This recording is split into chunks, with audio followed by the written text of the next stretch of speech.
We'll take the first three questions. We'll go with Joe Chats from On Tap Sports, followed by Alex Campbell from Shigo, and Glenn Crooks. So, Joe, please go ahead. Thanks, E. Hey, Frank, how's it going? Joe, good, man. How are you? I'm doing well. Another week of being recording in progress. So very excited. Curious. In the last week, we've had new coach appointments. 3 new guys being brought onto your staff, including a new role with set pieces. I'm curious what you think these guys can bring to your backroom staff, and why you felt the need to to get Ryan Needs on the staff in that role. Well, I think that, first of all, I think I had a great staff last year, also with CJ and Nico.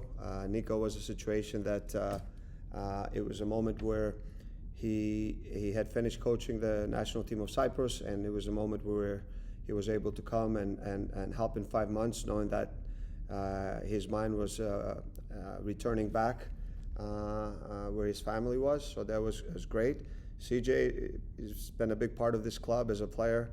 He was tremendous help to me. I think it was an opportunity for him through community relations to do something and be involved in a community and do the work that he really loves. And it's something that he wanted to get into long term, especially starting his foundation. There was an opportunity to get into that position right away within the club, and he decided to do so. It's great that he's still within the club. He has a lot to offer, whether he's on the field or doing his role in the community, which he has a tremendous passion for, and I think it's going to be a huge asset to the club in that aspects.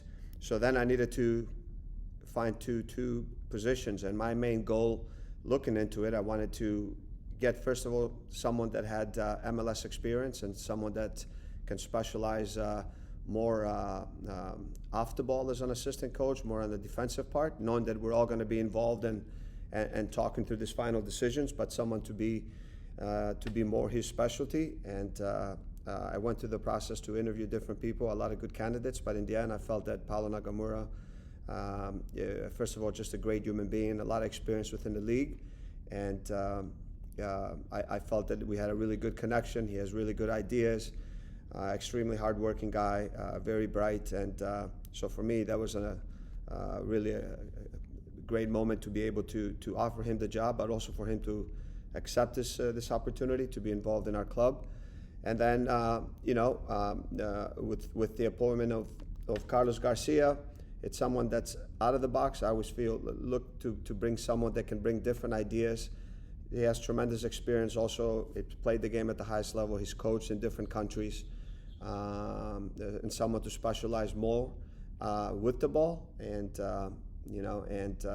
again, a lot of great people that I had to interview and had to go through this process. But in the end, I felt Carlos was someone that would just kind of complement myself and the rest of the staff. We're still waiting for him because he's in the process of getting his visa.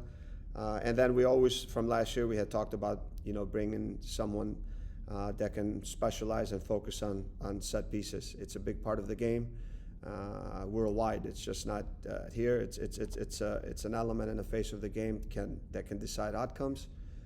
We had talked about it last year.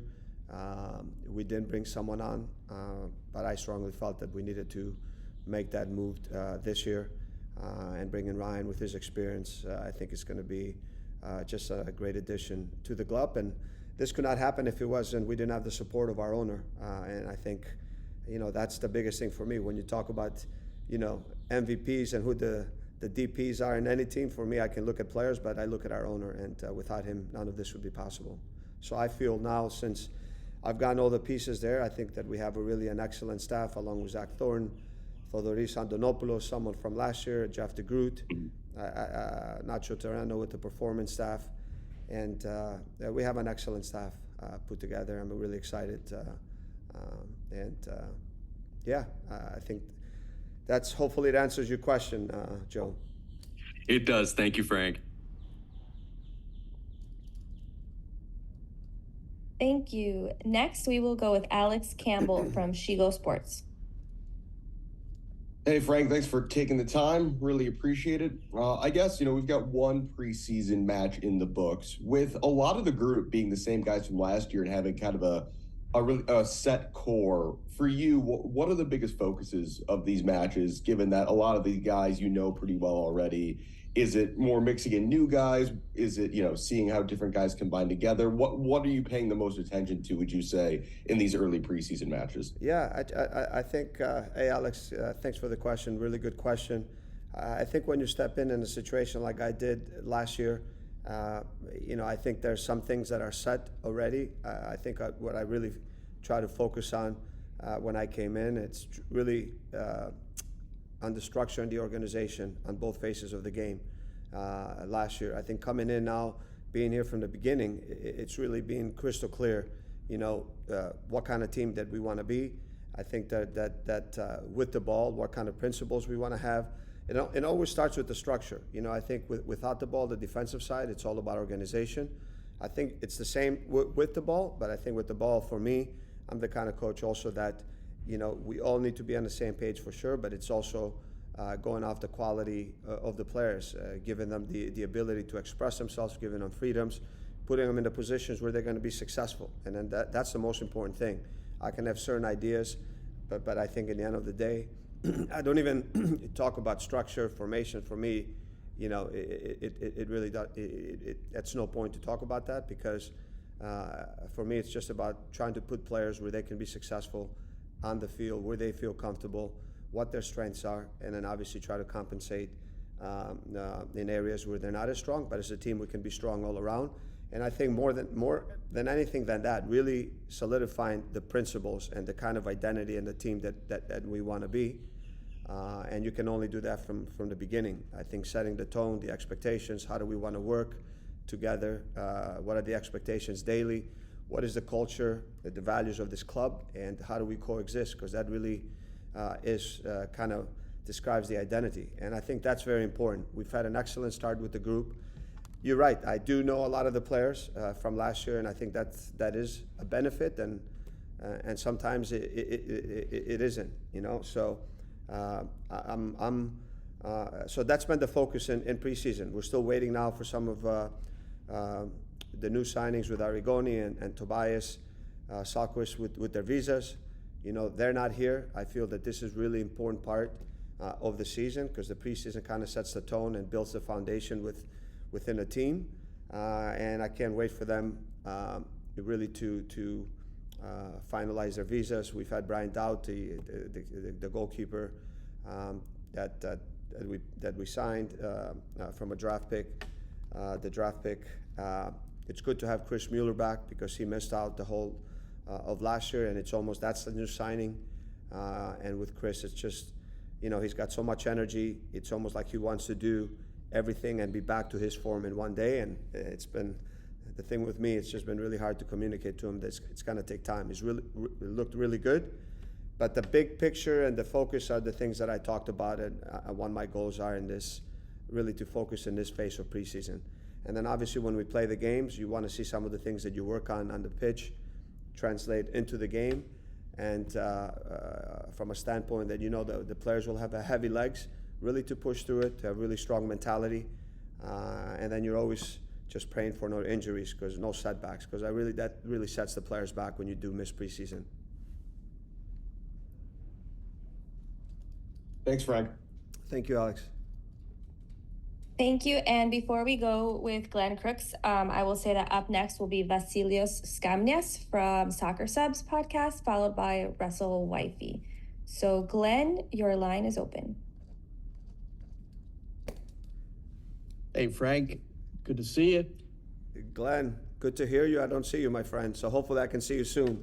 With the coaching profession steering towards more specialization, so we've seen it in analytics, and you've hired a set-piece coach, Ryan. I'm wondering if you could elaborate a little bit on the importance of that position, why you can't maybe take a current or wouldn't take a current assistant and just have them focus on that. And that leads me to the question about the day-to-day responsibilities of Ryan Needs. Is it just set pieces? It's just set pieces.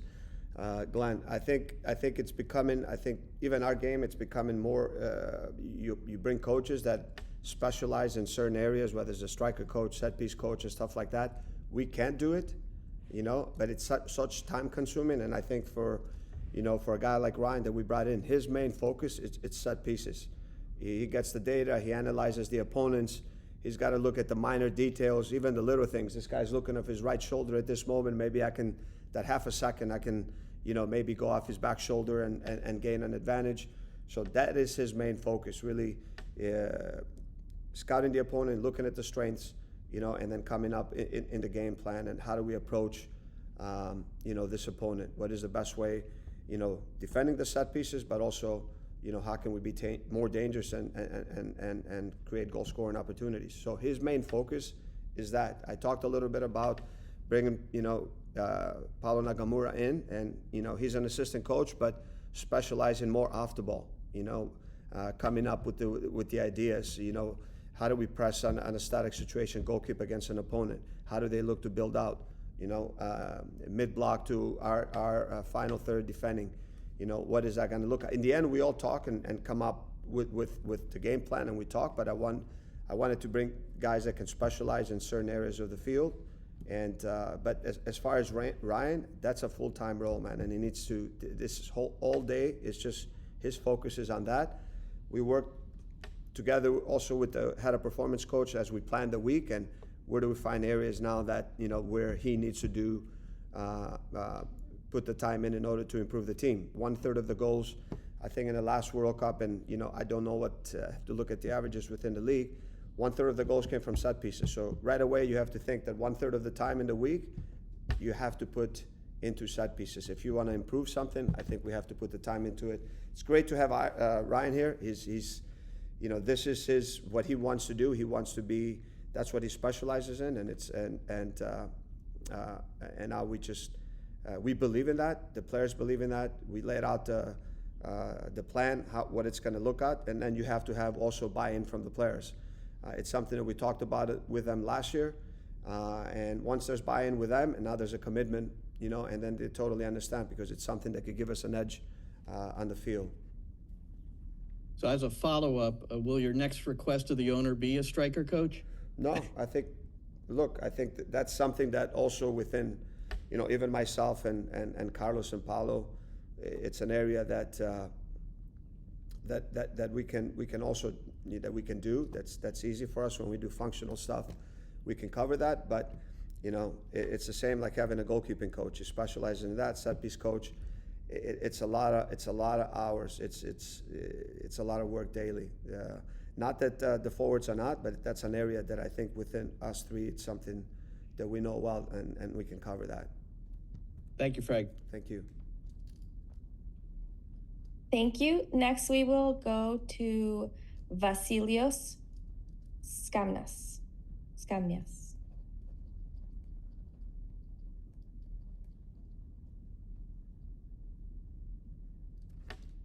Hello, are you there? I can see you're unmuted, but we can't hear you.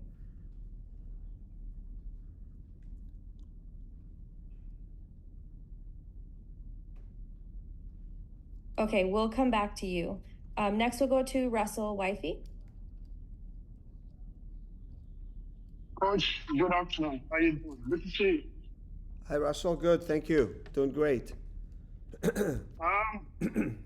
I've got just one question. So, reports have been linking Polish striker Robert Lewandowski, who currently plays for Barcelona.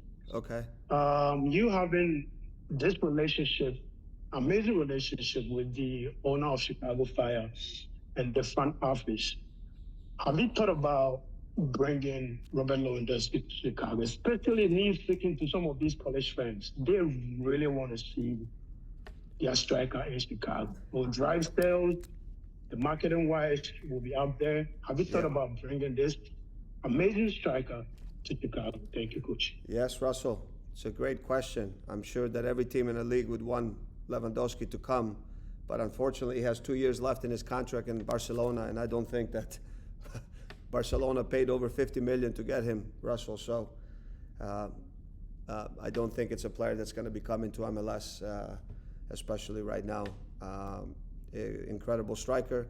I think with our Polish community, it would be incredible. But I think that's, to be realistic, it's something that it's not feasible at the moment. Russell, thank you for the question, though. Thank you, Coach. Thank you. Next, we will take 2 more questions. We'll go with Charles Boehm and followed by Tim Hatza. Charles, your line is open. Hey, Frank, can you hear me? Yes, Charles, great. Thank you.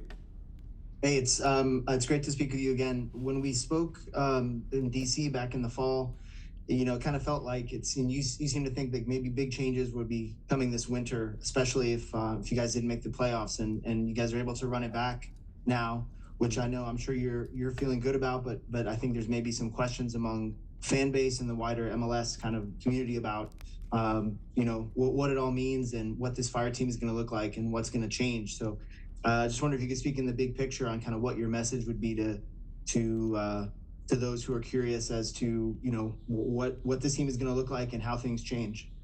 Yeah, I mean, listen, it's no secret. We know that we've talked always the addition of a striker. You know, I can tell you that the club is working very hard. We're very close to getting something done. I can't speak more into that because I don't think anything is finalized at the moment. It's no secret that, you know, of certain positions that we talked about, it's been in the open. I think our technical side, sporting director and technical director, have talked about it. They're working very hard. I'm confident that these things will get done. My focus right now is with the group that we have here. I think the players that we brought in already, with Andrew Gutman, who's been a great addition, with Arrigoni and Tobias Salquist, having a guy like Chris Mueller, you know, that missed last year, that's in camp right now. I think that this guys, we've had a really great start. And I know that I cannot talk about anything else because unless it gets finalized, I cannot say anything. The only thing I can tell you is that, you know, our technical director, sporting director, they know our needs. We've talked about it, and, you know, I'm confident that something will get done pretty soon. So we need to improve from last year. You know, there's no doubt about it. Every team is improving. I think the additions that we brought in will improve the team. Even with Tom Barlow coming in, guys that have been successful in this league, but some of the, you know, key positions that we've talked about that are not filled yet, I'm confident that they will get done pretty soon.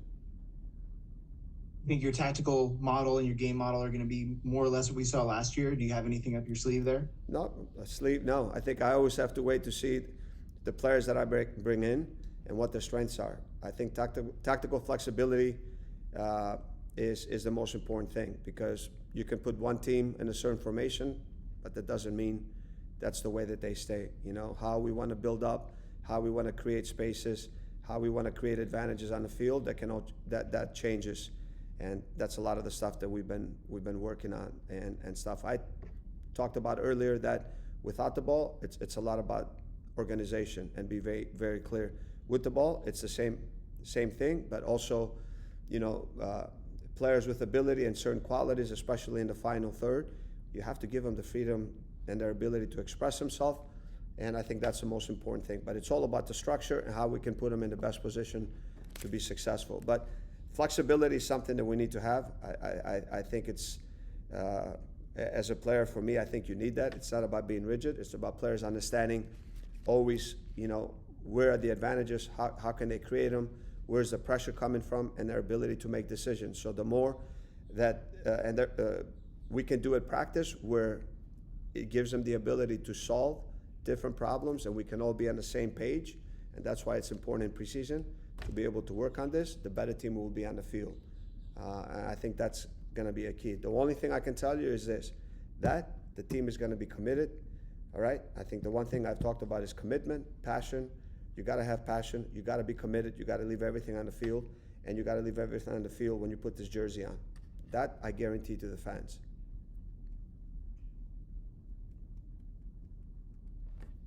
Thank you. Before we go to Tim, let's see if Vasilio's mic is working. Vasilios, we got to get one Greek in here, man. Hello, is that better? Hello, hello? Yes, Hello. Vasilios, it's good. How are you? Hey, very good. Thank you very much, Coach. I hope you're enjoying the warm weather in Florida right now. I'm not complaining. But it's the first sunny day we've had, to tell you the truth. But I can't complain because my wife calls me every day from Chicago and she says, "How is it?" I got to tell her it's cloudy every day. And that's the truth. Today it's been the first clear day. That's great to hear, Coach. And I just wanted to ask, without giving away too much, the team will be facing the New York Red Bulls on the 27th, who've conceded 0 goals while scoring 9th in their respective preseason matches. How has the team prepared for this opponent with a guy like who's been brought in, who's played for them for such a long time, and Tom Barlow? And do you think he'll maybe have a chip on his shoulder if he sees the field to try to get a goal or two? Just curious on that. I think Tom always has a chip on his shoulder. Doesn't matter. He comes in, whatever you do, he gives 100%. But Vasilios, it's preseason. It's a practice game. You know, right now, even though we won the last game, we still have 0 points on the board. So right now, for me, it's just, I really don't look. The Red Bulls could score 15 goals and 0. I think we have to prepare. I focus on my team. And the important thing is to see the things that we've been working on the field, really to be able to do that against a good opponent. Push through from a fitness standpoint. All right, now we're going to push certain guys 45 minutes. The last game they played 30. You know, the guys, Tom Barlow and all the guys, when they step on the field, they're very competitive, man, and that's regardless. And really, they have nothing, because I think that Tom, his time that he spent with the Red Bulls was really good. He respects the organization, but now he's going to give everything for the Fire. So I think for me, and for all of us, that's the main thing in preseason. Continue to work hard. And then you want to see on the field the things that we talked about and we've been focusing on during the week, and to be able to do that against a better opponent. And just to add on to that, would you have liked maybe for the preseason to start possibly a little earlier than it started for the Fire, to try to get a little bit more rhythm and fitness in the group? We're all in the same boat, the whole league. So, you know, that's nothing I can do from my standpoint. You know, there's nothing I can do with that. We all have to obey by certain rules. I think the players have done a really great job. I mean, with our off-season programs that we give them, and we stay in touch with them, and we focus on that. It's a very long time. I do agree with you. It's something that we can never control. You know, the 64 days, longer than that we've been together to be able to do soccer stuff. And that's why I think preseason is important. And that's why when you talk about the Red Bulls, we got to put things in perspective. It is the second game that we played in maybe 70, 80, 90 days. So, you know, it's not about being ready now. I think it's a process, step by step, but the important thing is to be ready when we play Philadelphia, because that's when things count and it matters. Thank you. Next, we'll go to Tim Hadze. I saw you put your hand down, so I'm not sure if you still have a question. Yeah, sorry, I do. Hi, Frank. Alex sends his regards. He's in class and couldn't get out. Otherwise, I wouldn't be pinch hitting for him. No problem. So speaking about the New York Red Bulls on Saturday, you talked about the difference between what you see in practice and what you want to see on the field in game situations. You know, realizing it's preseason, are there certain things you're looking for on Saturday, either from the group or from individual players, to show that kind of the rust is wearing off and that the game readiness is coming back? No, I think from the team as a whole. I think we've been working on certain things with the ball, our ability now, you know, to build up play depending how we're being pressed. I think our ability to recognize that, I think it's going to be important. You know, and we still don't know a lot about Red Bulls right now. They have a new coach. They brought some new players in. I know their DNA and what they're going to be all about. I think that's the main thing with the ball. I think understanding and realizing how are we being pressed, and, you know, can we break that press? Can we create opportunities in the final third? Can our rest defense, can we move up and stay compact as a team? Can we create opportunities to score? I think it's always great as players now to be able, you know, to score as a group, you know, and I think, you know, getting chances is great, but I think the ability now to finish, that's going to be important. And without the ball is our ability now to stay compact, to be very organized. You know, how do we build pressure? What are the cues that we've been working on in training to see that, you know, against a good team? And I think those are the things that we're going to look at after the game and focus on.